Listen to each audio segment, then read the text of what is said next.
एक झटके में 241 जिंदगियां खत्म हो गईं और अब भी सवाल बाकी है। एयर इंडिया के विमान हादसे को 2 हफ्ते से ज्यादा समय हो चुका है, लेकिन आज भी देश यही पूछ रहा है, आखिर ऐसा क्या हुआ कि उड़ान भरते ही जहाज जमीन पर गिर पड़ा।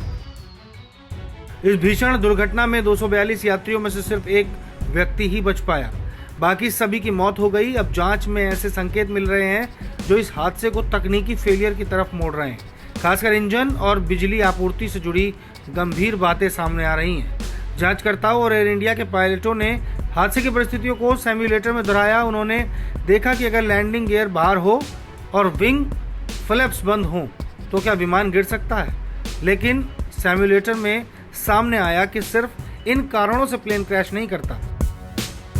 हादसे से ठीक पहले विमान में एक इमरजेंसी पावर सिस्टम, जिसे रैम एयर टरबाइन कहा जाता है, अपने आप एक्टिव हो गया था।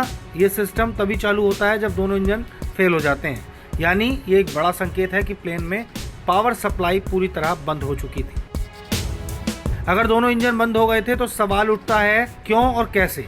क्या ये किसी तकनीकी खराबी का नतीजा था या कोई इंसानी चूक। कुछ फुटेज में ये सामने आया है कि टेक ऑफ के कुछ ही सेकंड बाद विमान ऊंचाई नहीं पकड़ पाया और तेजी से नीचे गिर गया। जांच में पता चला कि लैंडिंग गियर आधा मुड़ा हुआ था, लेकिन उसके दरवाजे खुले नहीं थे। ये या तो हाइड्रोलिक फेलियर की निशानी है या बिजली की सप्लाई अचानक बंद हो जाने की। AIB यानी एयरक्राफ्ट एक्सीडेंट इन्वेस्टिगेशन ब्यूरो और एयर इंडिया की टीमें जांच में जुटी हुई हैं। हालांकि अब कोई आधिकारिक बयान नहीं आया है, लेकिन सूत्रों के मुताबिक अब जांच का रुख पूरी तरह से तकनीकी फेलियर की ओर मुड़ चुका है। अब हादसे का सबसे अहम सुराग है ब्लैक बॉक्स यानी फ्लाइट डेटा रिकॉर्डर, जिसमें रिकॉर्ड है वो हर सेकंड की आवाजें, अलार्म और पायलट्स की बातचीत जो टेक ऑफ से लेकर क्रैश तक हुई।